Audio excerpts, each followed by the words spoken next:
ওমরের চিঠি পাওয়ার পরে গোটা মিশরে আলোচনা সমালোচনা শুরু হয়ে গেল। দেশের বাদশা হইয়া জনগণের সাথে কেমনে রে মস্কারা করলো, জনগণের সাথে টাটকা মস্কারি করলো, মেনে নেওয়া যায় না। আন্দোলন আরো তীব্র হইতে লাগলো। দেশের জনগণ গড় থেকে বাহির হইয়া রাজপথে নামলো। এত আন্দোলন শুরু করলো। আমর ইবনুল আস দেশের মানুষকে বলে, তোমরা শান্ত হও, তোমরা যারে নিয়ে হাসি তামসা করতেছ সেই উমর রে তোমরা চিনো, উমর রে আগে চিনতে হবে। জুরে কোন সুবহান। আমর ইবনুল আস বলে, দেশের মানুষ উমর রে চিনতে পারো না, উমরের চিঠি পাইয়া তোমরা এমন ভাবে হাসি তামসা শুরু করলা। আমার বক্তব্য হলো, আগে তোমরা উমর রে চিনো, তারপরে উমরের ব্যাপারে কথা বলো। তোমরা এখন যে হাসি তামসা করতেছ, আন্দোলন করতেছ, যেহেতু উমর চিঠিটা নদীর কাছে দিছে, আমরা নদীর কাছে চিঠিটা পৌঁছায়া দেই, এরপরে দেখো না কি হয়, তারপরে তোমরা আন্দোলন করতা। কথা হয় না? আন্দোলন করবা তো পড়ে, আগে তো দেখো চিঠি দিয়া কি হয়। মানুষে কয় এটা কি ফাইজলামি, নদীকে আমরা কথা শুনবো, নদীকে মানুষের কথা শুনে। আমর ইবনুল আস বলে, হ্যাঁ অবশ্যই নদী উমরের কথা শুনতে বাধ্য। কেন বাধ্য? কারণ উমর নদীর মালিকের সাথে সম্পর্ক।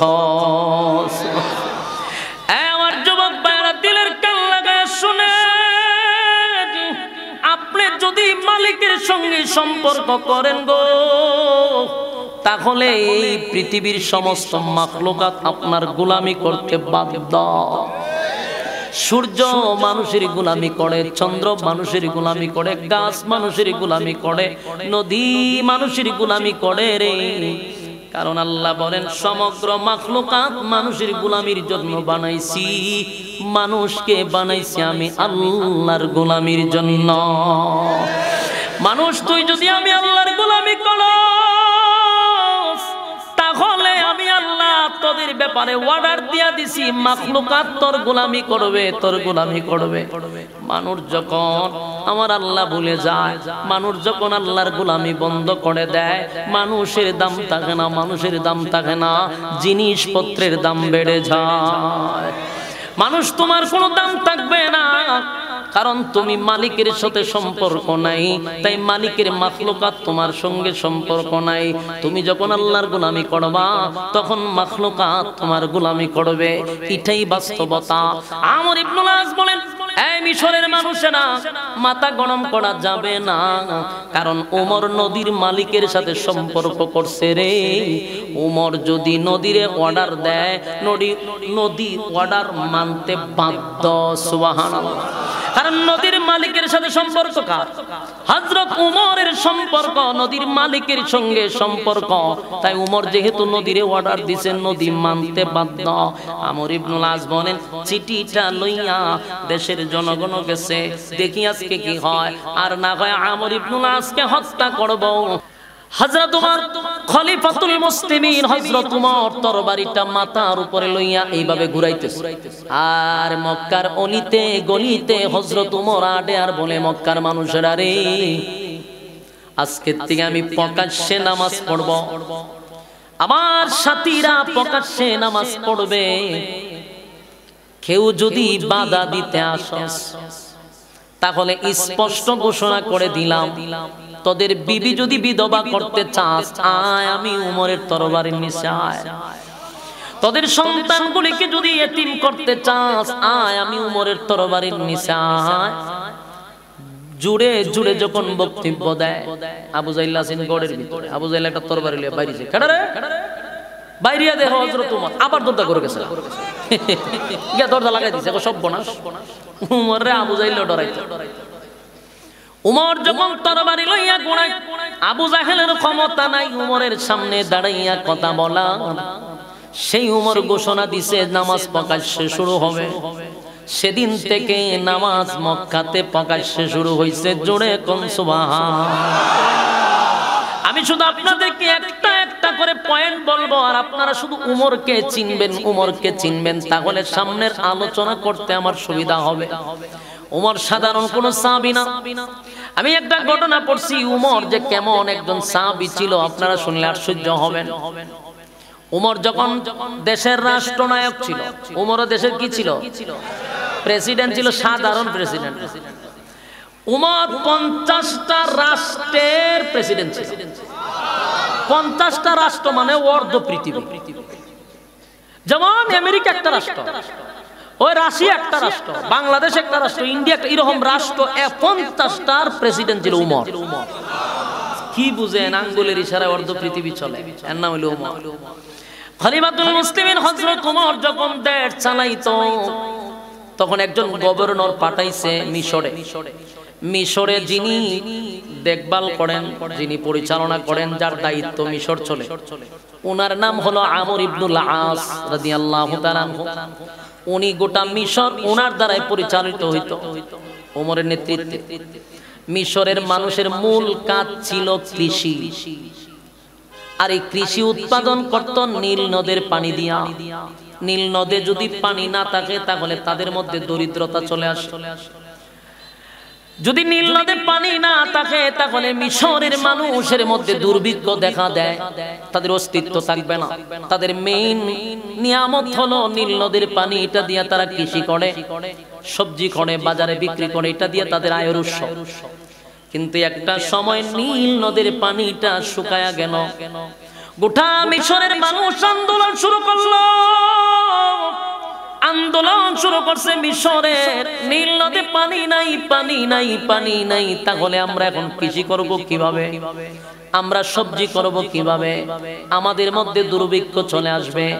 তৎকালীন সময়ের গভর্নর আমর ইবনুল আস রাদিয়াল্লাহু তাআলা আনহু, তখন উনি ছিলেন। দৌড়াইয়া মিশরের মানুষ চতুর্দিকে মানববন্ধনের মতো মানুষ গিয়া ঘেরাও করছে। ওনার অফিস যখন ঘেরাও করছে, আমর ইবনুল আস ঘর থেকে বাহির হইয়া বলেন, কেন তোমরা আমার অফিস চতুর্দিক দিয়ে ঘেরাও করছো? আমাদের একটাই বক্তব্য, মিশরের নীল নদে যদি পানি না থাকে গো তাহলে এই দেশে দুর্ভিক্ষ শুরু হবে। আর আপনি যেহেতু মিশরের দায়িত্বে আছেন, আপনার বাদশাকে খবর দেন, যেভাবেই হোক যেমনি হোক রাষ্ট্রীয়ভাবে আমাদের কৃষির জন্য পানির ব্যবস্থা যেন করে দেয়, আর না হয় আপনার অফিস আমরা ঘেরাও করলাম। এমন ভয়াবহ পরিস্থিতি শুরু হয়ে গেল। আমর ইবনুল আস চিন্তা করলো ঘটনা তো ভিন্ন দিকে মোড় দিবে, কারণ নদীতে পানি নাই, এটা অন রাষ্ট্রে কি করবে? বৃষ্টি দিলে না পানি তো। কিন্তু এর আর কথা হলো আপনারা পানির ব্যবস্থা করে যেভাবেই হোক রাষ্ট্রীয়ভাবে পানির ব্যবস্থা করে দেন, তাহলে আমরা কৃষি করতাম। আন্দোলনের এক পর্যায়ে আমর ইবনুল আস বলে, ঠিক আছে আমি বাদশার কাছে খবরটা পাঠায়া দেই। তখন বাদশা করেন হযরত ওমর চিঠি, তখন তো মোবাইলের যুগ ছিল না, চিঠির যুগ ছিল। চিঠিও আমাদের মতো এইভাবে সাইকেল দিয়া গাড়ি দিয়া নেয় না, তখন হেঁটে হেঁটে এক দেশ থেকে আরেক দেশে চিঠি যাইতে কত মাস লাগে। চিঠি বানাইছে কাগজ দিয়া না, চামড়ার মধ্যে লিখে কাগজ পাঠাইলো হযরত ওমরের কাছে। অনেক দিন লাগছে চিঠি পৌঁছতে। ওমরের কাছে গেছে, বলে ওমর দেখে গভর্নর যিনি আমর ইবনুল আস, উনি চিঠি দিয়েছেন, খলিফা আমার যেই জায়গায় কাজের জন্য পাঠাইলেন মিশরে, মিশরের মানুষ আমার অফিস ঘেরাও করে রাখছে, আমি বাহির হইতে পারি না। এর এক নাম্বার কারণ হলো মিশরের মানুষের আয়ের উৎস হলো সবজি উৎপাদন করে, তারা কৃষি কাজ করে। কিন্তু ওগো আল্লাহর পয়গম্বরের সাহাবী হযরত ওমর আমার খলিফা, এখন আমার কি করণীয়? আমি কিভাবে তাদেরকে পানির ব্যবস্থা করব? রাষ্ট্রীয়ভাবে যদি কোনো কিছু করার থাকে তাহলে আপনি আমাকে বলুন, না হয় আমারে তারা ঘর থেকে বাহির হইতে দেয় না। হযরত ওমর চিঠিটা পাওয়ার পরে উচিত তো ছিল চিঠিটা আবার আমর ইবনুল আসের কাছে উল্টা পাঠানো, কথা হয় না? কিন্তু খলিফাতুল মুসলিমিন হযরত ওমর কেমন সাহাবী, কেমন সাহাবী! আমার যুবক ভাইরা, উমরে চিনা দরকার, উমরে চিনা দরকার। উমরের চিঠি রিটার্ন আবার আমর ইবনুল আসের কাছে পাঠান নাই, উনি আবার চামড়ার মধ্যে চিঠি লেখছে কি জানেন? নদীর উদ্দেশ্যে চিঠি লেখছে, নদীরে চিঠি লেখছে। সুবহানাল্লাহ, বাড়ি দিয়া চিঠি তো লেখার দরকার ছিল আমর ইবনুল আসের কাছে, কিন্তু না, এই চিঠি লেখছে উনি নদীর কাছে। উমর চিঠির মধ্যে লেখছে, নীল নদরে তোরে আল্লাহ বানাইছে আমাদের গোলামির জন্য। পৃথিবীর যত নদী আছে সবগুলি মানুষের গোলামির জন্য বানাইলো। আল্লাহর পয়গম্বরের সাহাবী খলিফাতুল মুসলিমিন হযরত ওমর বলেন, নদী রে তোরে কেন বানাইছে বল? আমাদের গোলামির জন্যই তো বানাইছে। তোর পানি দিয়ে আমরা সবজি করব, কৃষি করব, এই জন্য তোরে বানাইছে। আল্লাহ আমার গোলামি, আমাদের গোলামির জন্য তোরে বানাইছে। তুই যদি আমাদের গোলামি বন্ধ করে দেস, আমি উমর সিদ্ধান্ত নিছি নীল নদী বলতে আর পৃথিবীতে কিছু থাকবে না, আমি সব মাটি দিয়া ভরাট করে দিব। আমার যুবক ভাইরা দিলের কান লাগায় শুনে, হযরত ওমর চিঠিটা দিল নদীর কাছে, তাও নীল নদীর কাছে গো। নীল নদরে ধমক দিয়া দিয়া বলে, এই নীল নদ কতরে বানাইছে আমার মালিকের গোলামির জন্য। তুই আমাদের গোলামির জন্য তোরে বানাইছে, আমাদের গোলামি করবি, এটা তোর কাজ। তুই যদি বান্দার গোলামি করা বন্ধ করস, বান্দা হইয়া আমি এই নীল নদ চিরতরে বন্ধ করে দিব, পৃথিবীর মানচিত্রে নীল নদ থাকবে না। তাই হযরত ওমর বলল, আমার চিঠিটা পাওয়ার পরে তুই তোর ভিতর থেকে পানি বাইর করবি, পানি দিতে তুই বাধ্য থাকবি, না হয় আমি ওমরের কথা লড়বে না। এই কথা লেখা চিঠি লেখা মিশরে আবার পাঠাইছে। মিশরে চিঠি যাওয়ার পরে জনগণের হাতেও চিঠি পৌঁছে গেছে। চিঠি যখন দেখছে মানুষ, উমরে পাগল বলতে শুরু করলো, হাসাহাসি শুরু করলো, তামাশা শুরু করলো। দেশের জনগণ বলে, উমর কি আমাদের সঙ্গে ফাজলামি করে?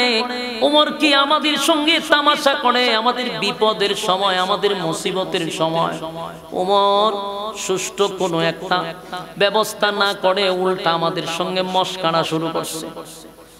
বলুন, স্বাভাবিক এই চিঠি দেখলে আমরাও বলতাম যে আমাদের সঙ্গে মস্কারা চলতেছে, ঠিক নেই? যেমন আমাদের বাংলাদেশের যখন বেগুনের দাম বেড়ে গেছে, তখন আমাদের প্রধানমন্ত্রী আমরা সাথে মস্কারা করছে। হয় আমরা বলে চাল কুমড়া দিয়া মিষ্টি কুমড়া দিয়ে বেগুনি খাইতাম। চাউলের দাম বেড়ে গেছে, আমরা হয় আলু খান, আমরা হয় মিষ্টি কুমড়া দিয়ে বেগুনি খান। এগুলা জাতির সঙ্গে বহু তামাশার ফাজলামি কিন্তু আম্মাজান করছে রে, আম্মাজান করছে। কিন্তু হযরত উমর তো আর আদা পাগল না। উমর এমন একজন ব্যক্তি যার মেজাজ আল্লাহ পছন্দ করে। উমরের চিঠি পাওয়ার পরে গোটা মিশরে আলোচনা সমালোচনা শুরু হয়ে গেল।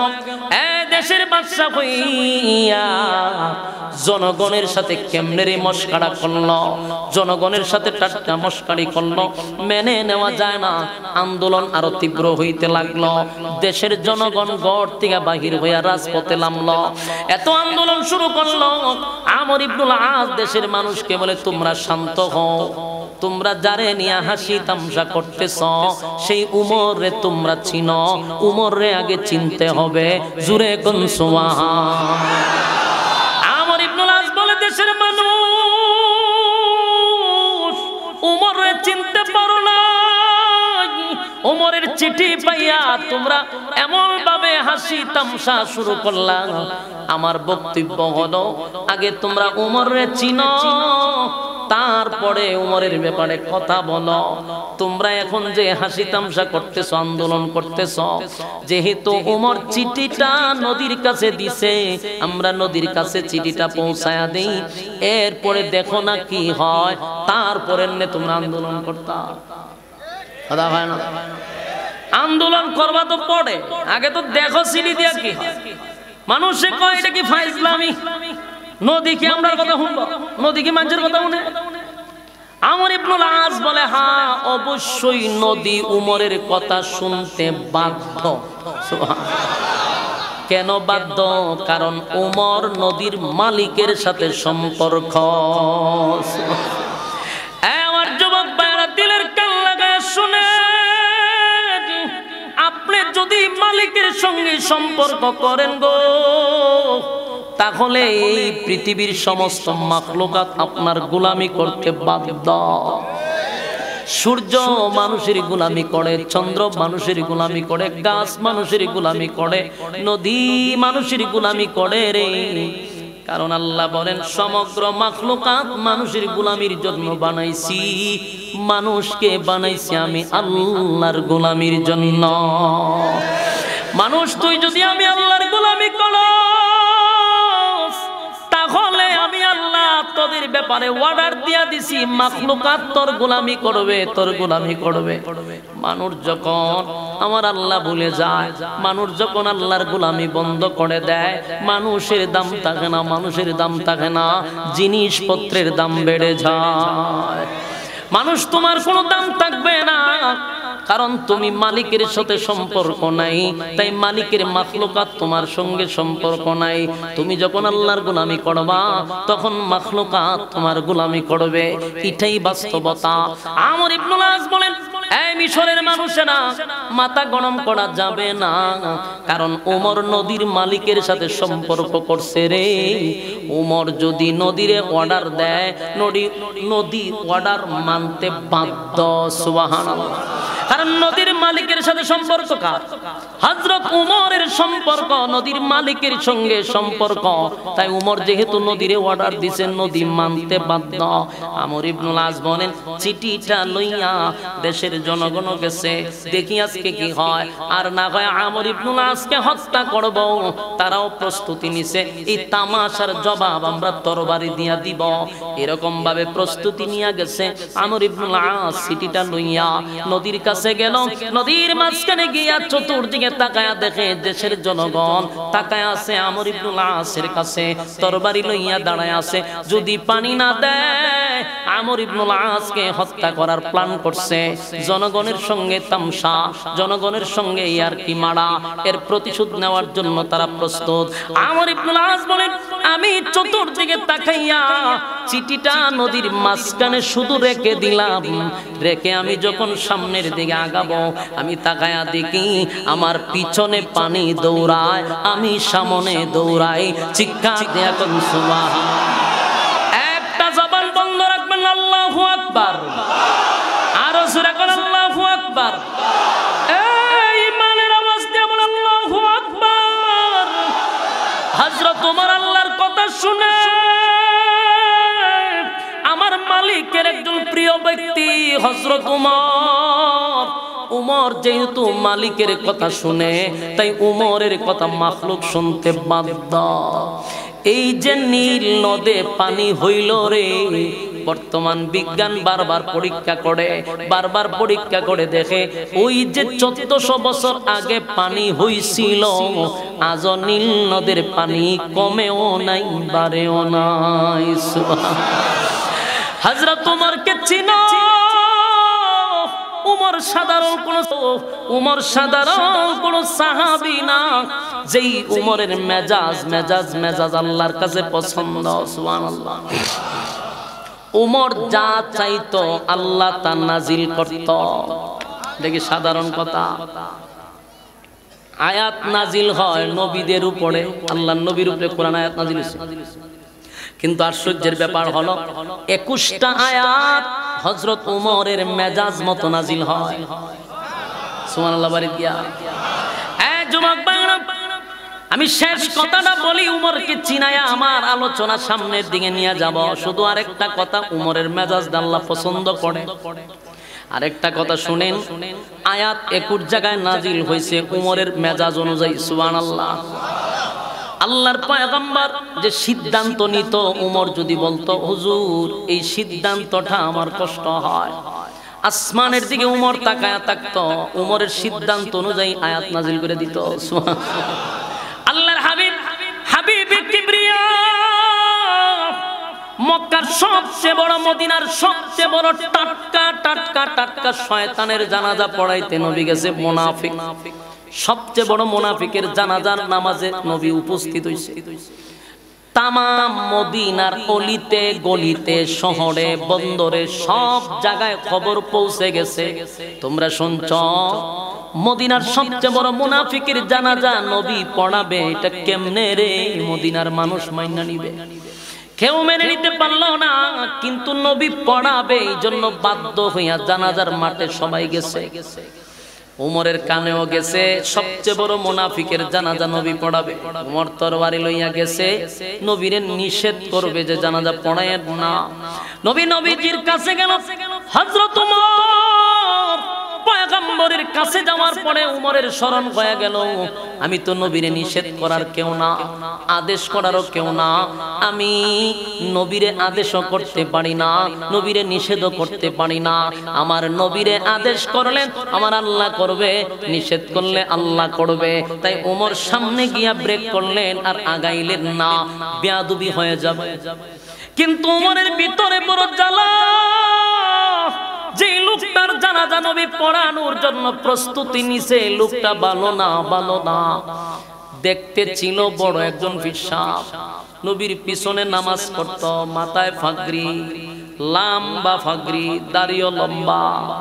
যে কথা বলতেছিলাম, হযরত উমর খলিফাতুল মুসলিমিন, উমরের মেজাজ আল্লাহ পছন্দ করত। সুবহানাল্লাহ কইতেন না? মেজাজ পছন্দ করত। তো ওই যে দাড়িওয়ালা ফাগরিওয়ালা এই মুনাফিক মারা গেছে। সবাই তো জানে সে যে মুনাফিক ছিল, কিন্তু রাসূলের সামনে সাহস করে কেউ কথা বলে না। এক পর্যায়ে উমর রাসূলের কাছে গেছে, কিন্তু সাহস পাইতেছে না রাসূলকে কিছু বলবে। কারণ বাধা দিব কেমনে? বাধা তো দিতে পারতেছে না, রাসূল তো জানাজা পড়াবে। উমরের একটা আয়াত স্মরণ হয়েছে মুনাফিকের সম্পর্কে। আয়াতটা উমর চতুর্দিকে ঘুরে আর জুড়ে জুড়ে পড়ে, মানে রাসূল শুনতো। রাসূল শুনা যেন জানাজাটা বাদ দিয়া দেয়। আয়াত পড়ে, ইস্তাগফির লাহুম আও লা তাস্তাগফির লাহুম ইন তাস্তাগফির লাহুম 70 মাররাতান ফালান ইয়াগফিরাল্লাহু লাহুম যালিকা বিআন্নাহুম কাফারু বিল্লাহি ওয়া রাসূলিহি ওয়াল্লাহু লা ইয়াহদিল কওমাল ফাসিকিন। হযরত ওমর চতুর্দিকে ঘুরতেছে আর আয়াতে কারীমা তেলাওয়াত করতেছে। তার মানে নবী শুনলেই চলবে। বারবার খলিফাতুল মুসলিমিন উমর বারবার যখন আয়াতটা পড়তে লাগলো, আল্লাহর নবীর কান পর্যন্ত আয়াতটা চলে আসছে। আল্লাহর নবী বুঝতে পারছে উমর আমারে কি বুঝাইতে চায়। আল্লাহর নবী বলে, উমর কি বুঝাইতে চাও গো? বুঝার তো আমার বাকি নাই। এই আয়াতে আল্লাহ বলছেন, মুনাফিকের জন্য যদি আমি নবী 70 বার দোয়া করি, মালিক দোয়া কবুল করবে না। এই আয়াতে বলছে। উমরে হতে কথা তো ঠিক মনে কথা তো ঠিক হইতে, আপনি জানাজা পড়াইতেছে যে ডিল্লাকে দোয়া করলে আপনার নবী 70 বার দোয়া করলে কবুল হতো না। আল্লাহ স্পষ্ট ঘোষণা দিছে, পয়গম্বর আপনার দোয়া অথবা অভিশাপ ডাইরেক্ট কবুল হয়, কিন্তু আপনি নবী যদি মুনাফিকের জন্য 70 বার দোয়া করেন, দোয়া কবুল হবে না। হযরত ওমর বারবার আয়াতে কারীমা তেলাওয়াত করে নবীরে অবগত করতে চায়, হুজুর এত টাটকা মুনাফিক। আল্লাহর নবী বুঝার পরেও নবী সিদ্ধান্ত নেয় রে জানাজা পড়াইব। উমর হয় আমি এত কিছু করার পরে জানাজা নবী পড়াইব? নবী জানাজা দাঁড়াই গেছে, জানাজা শেষ। উমরে আসমানের দিকে বারবার হয়, আল্লাহ মুনাফিকের জানাজা আপনার নবী পড়াইলো, হইল না। মনের মধ্যে কষ্ট, কিন্তু প্রকাশ করতে পারতেছে। মনের কষ্ট মন লইয়া চুপ করে বইয়া রইছে। হঠাৎ করে দেখে রাসূল লাশের পিছনে হাঁটে। ফিরে লাশের পিছনে হাঁটে কা? লাশের পিছনে পিছনে নবী যায়। হযরত ওমর বুঝার বাকি নাই, এতক্ষণ তো জানাজা নবী পড়াইছে, যেহেতু কোরআনে কোনো আয়াত এখনো নাজিল হয় নাই জানাজার বিরুদ্ধে, তাই না হয় নবী জানাজা পড়ায়া দিছে। ওই আয়াতের মধ্যে তো শুধু বলছে দোয়া কবুল হবে না, কিন্তু জানাজা পড়াইবে না এমন কথা তো আল্লাহ কোরআনে বলে নাই। তাই নবী পড়ায়া দিছে, মাইনা নিলাম। কিন্তু এখন নবী যে কবরে যায় রে, কবরে গিয়া তো নির্ঘাত নবী মুনাফিকের জন্য দোয়া করবে, কিন্তু দোয়ার কথা আল্লাহ না করছে। এখন তো দলিল আছে। হযরত ওমর এখন বুঝতে পারছে যে নবীজি কবরে গিয়া মদিনার সবচেয়ে বড় মুনাফিকের জন্য নবী দোয়া করবে।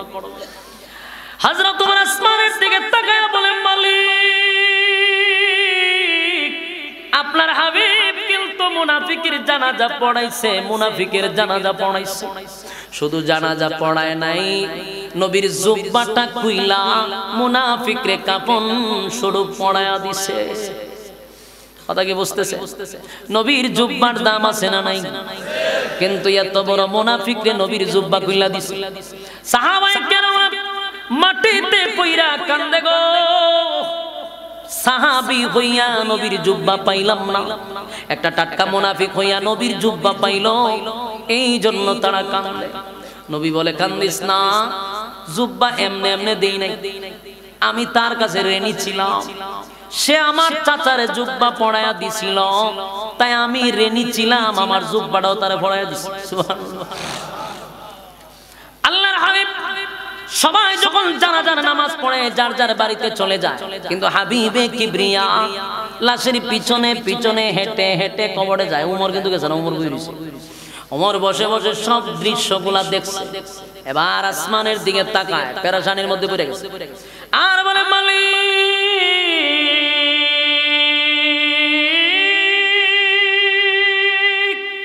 সবাই চলে গেল, কিন্তু আপনার হাবিব কবরের পাশে যায় গো, নির্ঘাত মুনাফিকের জন্য দোয়া করবে না। মালিক, এটা বরদাস্ত করতে পারি না। আপনি আয়াত নাজিল করলেন, ইস্তাগফির লাহুম আও লা তাস্তাগফির লাহুম ইন তাস্তাগফির লাহুম ৭০ মাররাতান ফালান ইয়াগফিরাল্লাহু লাহুম যালিকা বিআন্নাহুম কাফারু বিল্লাহি ওয়া রাসূলিহি ওয়াল্লাহু লা ইয়াহদিল কওমাল ফাসিকিন। আপনি মালিক না ডাইরেক্ট বললেন মুনাফিকের জন্য দোয়া করলে দোয়া কবুল হবে না। আপনার বন্ধু এবার কবরের সামনে যায়, নির্ঘাত আপনার বন্ধু দোয়া করবে। আমার যুবক ভাইয়েরা, হাবিবে কিবরিয়া মুনাফিকের কবরে গেল, মাটি দিল, কাফন দাফন শেষ, মাটি দেওয়া শেষ। এবার নবী ঠিকই দোয়া করার জন্য দুইটা হাত তুলবে। দোয়ার ব্যাপারে কিন্তু আল্লাহ আয়াত নাজিল করে রাখছে, কিন্তু এর পরেও হাবিবে কিবরিয়া দুইটা হাত আসমানের দিকে তুলবে।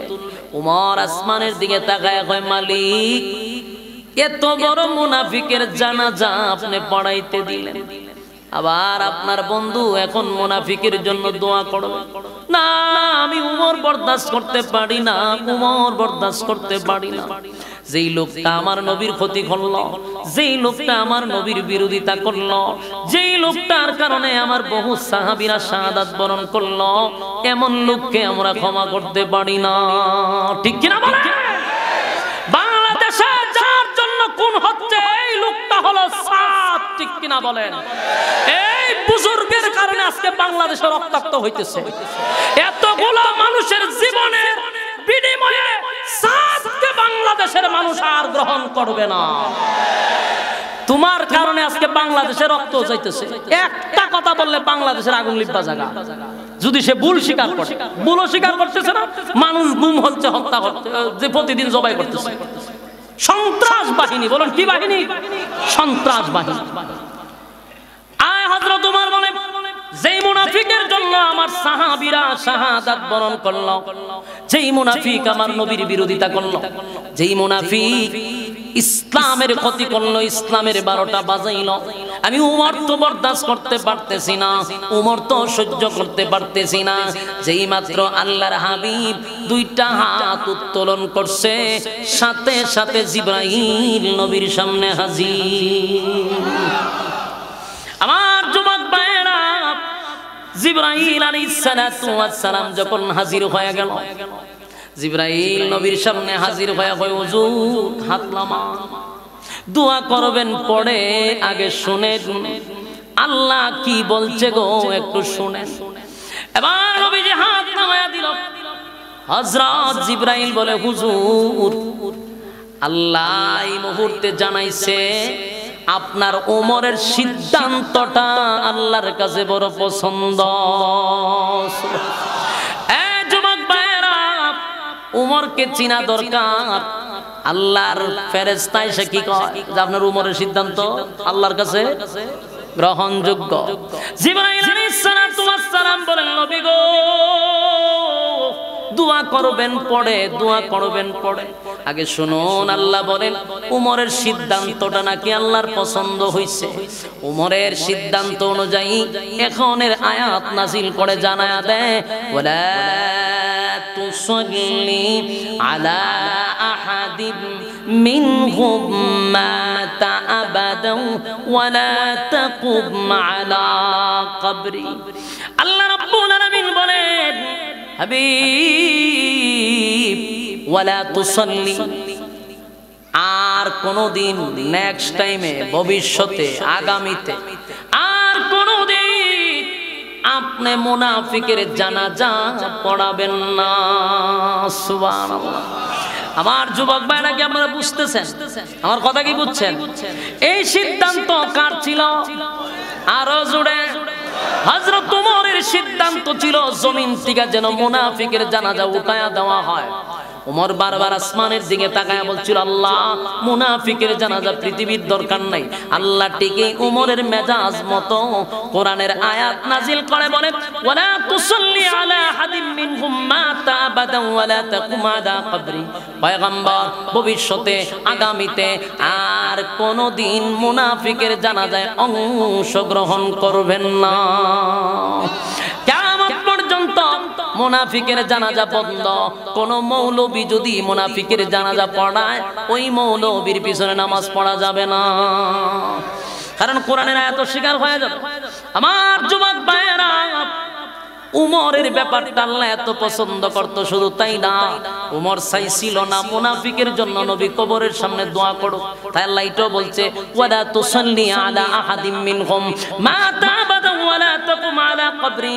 পয়গম্বর কোন মুনাফিকের কবরের সামনে দাঁড়াইয়া আপনি নবী কোনদিন দোয়া করবেন না। সুবহানাল্লাহ। কি বাড়ি দিয়া করে গাজীপুরের ভাইয়েরা, বলুন এতক্ষণের আলোচনায় আমি আপনাদেরকে কি বুঝাইলাম? হযরত ওমর কি সাধারণ কোন সাহাবী? কথা হয় না, ওমর সাধারণ কোন সাহাবী নয় গো। ওমরের প্রতি আমার মালিক এত খুশি, এত খুশি, এত খুশি, একটা দুইটা নয়, 21 জায়গায় ওমরের ব্যাপারে আয়াত নাজিল হইছে। ওমরের সিদ্ধান্তে আল্লাহ খুশি হইয়া আয়াতে কারিমা নাজিল করছে। ওমর কোন সাধারণ সাহাবী না, ওমর কোন সাধারণ সাহাবী না।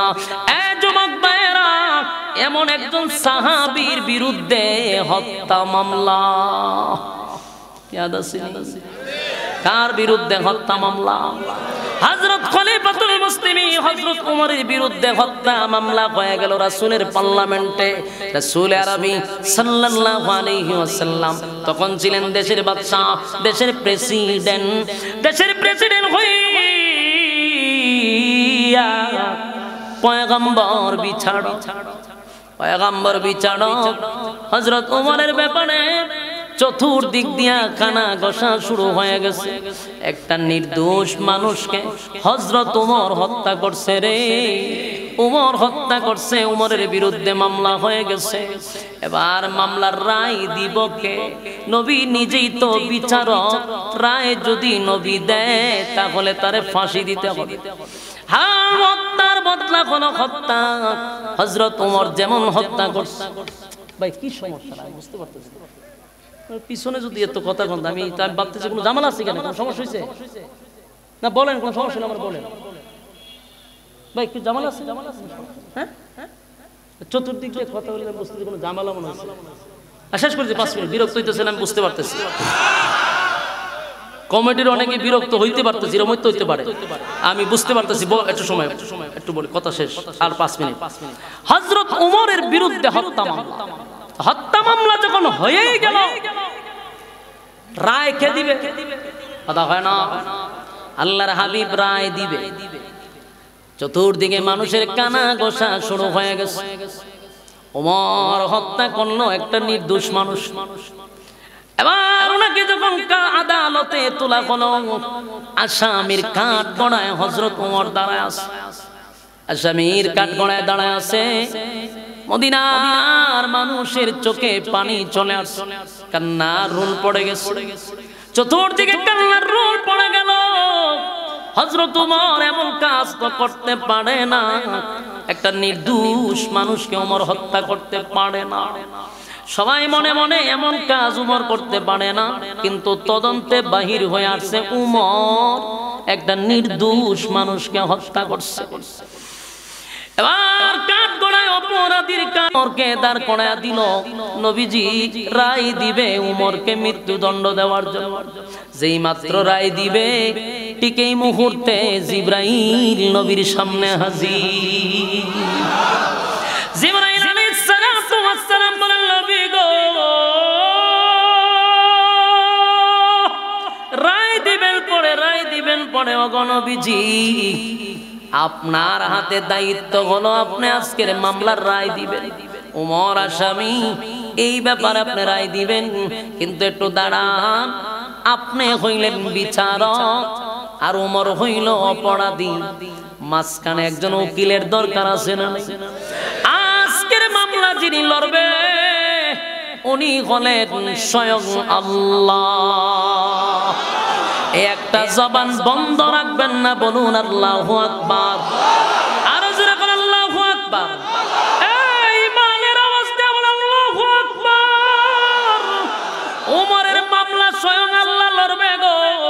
আল্লাহ বলেন, হাবিব আপনি বিচারক, উমর হইল অপরাধী, আমি আল্লাহ হইলাম উকিল, আমি মালিক, এই মামলা লড়ব। আল্লাহ যদি মামলা লড়ে, বলুন নবী কি আর রায় দিতে পারে? কথা হয় না। এবার আল্লাহ বলেন, আমি আমার উমরের প্রতি রায় দিলাম। তখনই আল্লাহ জিবরাইলের মাধ্যমে এই মুহূর্তে এই ঘটনারে কেন্দ্র করে সূরা নিসা কয় নাম্বার আয়াত? মাশাআল্লাহ, সূরা নিসার 65 নাম্বার আয়াতটা তখনই নাজিল হয়ে যায়, আল্লাহ তখন সূরা নিসার 65 নাম্বার আয়াত নাজিল করে বলেন, ফালা ওয়া রাব্বিকা লা ইউমিনুনা হাত্তা ইউহাক্কিমুকা ফীমা শাজারা বাইনাহুম সুম্মা লা ইয়াজিদু ফি আনফুসিহিম হারাজান মিম্মা قضيت ويسلموا تسليما। যুবক ভাইরা, সূরা নিসার 65 নম্বর আয়াত নাযিল হয়ে গেল রে। আল্লাহ রাব্বুল আলামিন বলেন, বন্ধু রায় দিবেন, আপনি মামলা লড়ছি আমি। আল্লাহ আয়াত নাযিল করে বলেন, ফালা ওয়া রাব্বিকা, আপনার রবের কসম। আল্লাহ তার রবের কসম, আল্লাহ নিজেই তার কসম করে বলেন, ফালা ওয়া রাব্বিকা, আপনার রবের কসম, আপনার রবের কসম। বন্ধু আপনার রবের কসম করে বলি, গোটা মদিনার মানুষ জানে গো, হযরত ওমর একটা নির্দোষ মানুষকে হত্যা করছে, নির্দোষ মানুষকে হত্যা করছে। কিন্তু আমি আল্লাহ বলি, ফালা ওয়া রাব্বিকা, আপনার রবের কসম, আপনার ওমর কোন নির্দোষ মানুষকে হত্যা করে নাই, ওমর একজন দোষী মানুষকে হত্যা করছে। যুবক ভাইয়েরা, গোটা মদিনার মানুষ জানে একটা নির্দোষ মানুষকে, একজন মুমিন বান্দাকে ওমর হত্যা করছে। একজন মুসলমান ব্যক্তিকে, একজন নির্দোষ মানুষকে ওমর হত্যা করছে। কিন্তু আল্লাহ বলেন, আপনার রবের কসম, ওমর কোন দোষী মানুষকে, নির্দোষ মানুষকে হত্যা করে নাই, ওমর একটা দোষী মানুষকে হত্যা করছে। যুবক ভাইয়েরা, আল্লাহ বলে, বন্ধু যেই লোকটাকে হত্যা করছে সে আদৌ কোনো মুসলমান ছিল না, সে ছিল একটা মুনাফিক। কি ছিল? মানুষের সামনে বলতো সে মুসলমান। আমি কিন্তু শুরুতেই কইলাম নামদারি মুসলমান, ইয়াদ আছে নি? সে আসলে মুসলমান ছিল না। সমাজের মধ্যে মুসলমানের লেবেল লাগাইয়া মানুষের সামনে চলতো আর বলতাম একজন মুসলমান।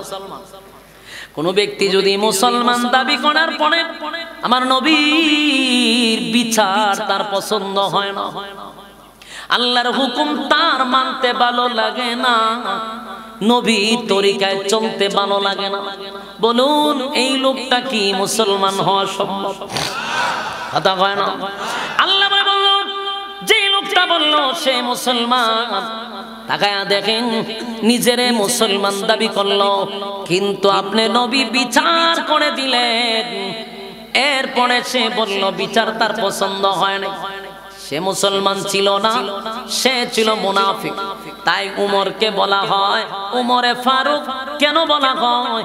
উমর সত্য মিথ্যার পার্থক্যকারী, উমরের আদালতে ধরা পড়ে যায়। কথা কয় না। উমরের কাছে কোন বাটপার সিটার আসলে পরে জাকাত ধরা খায়। উমর বুঝতে পারছে এই লোকটা আদৌ মুসলমান ছিল না, সে একটা মুনাফিক। উমর বুঝতে পারছে। আর আমার নবী যেখানে বিচার করলো স্পষ্ট বলতেছে নবীর বিচার তার পছন্দ হয় না, তাই উমর তারে হত্যা করছে। পৃথিবীর সব জানে নবীর সাহাবী হযরত উমর অপরাধী, আল্লাহর আদালতে হযরত উমর নিষ্পাপ। চিৎকার দিয়া কোন সুবহান। এই ছিল উমর, এই ছিল সূরা নিসার আয়াত নাজিল হওয়ার মূল ঘটনা। আল্লাহ চিরস্থায়ী একটা সমস্যার সমাধান দিয়া দিছে। বলুন আজকের পর থেকে আপনি আমি ওয়াদা করলাম কোন মুনাফিকের জানাজা আমরা পড়ব না, পড়াইব না। কারা কারা রাজি? লিল্লাহি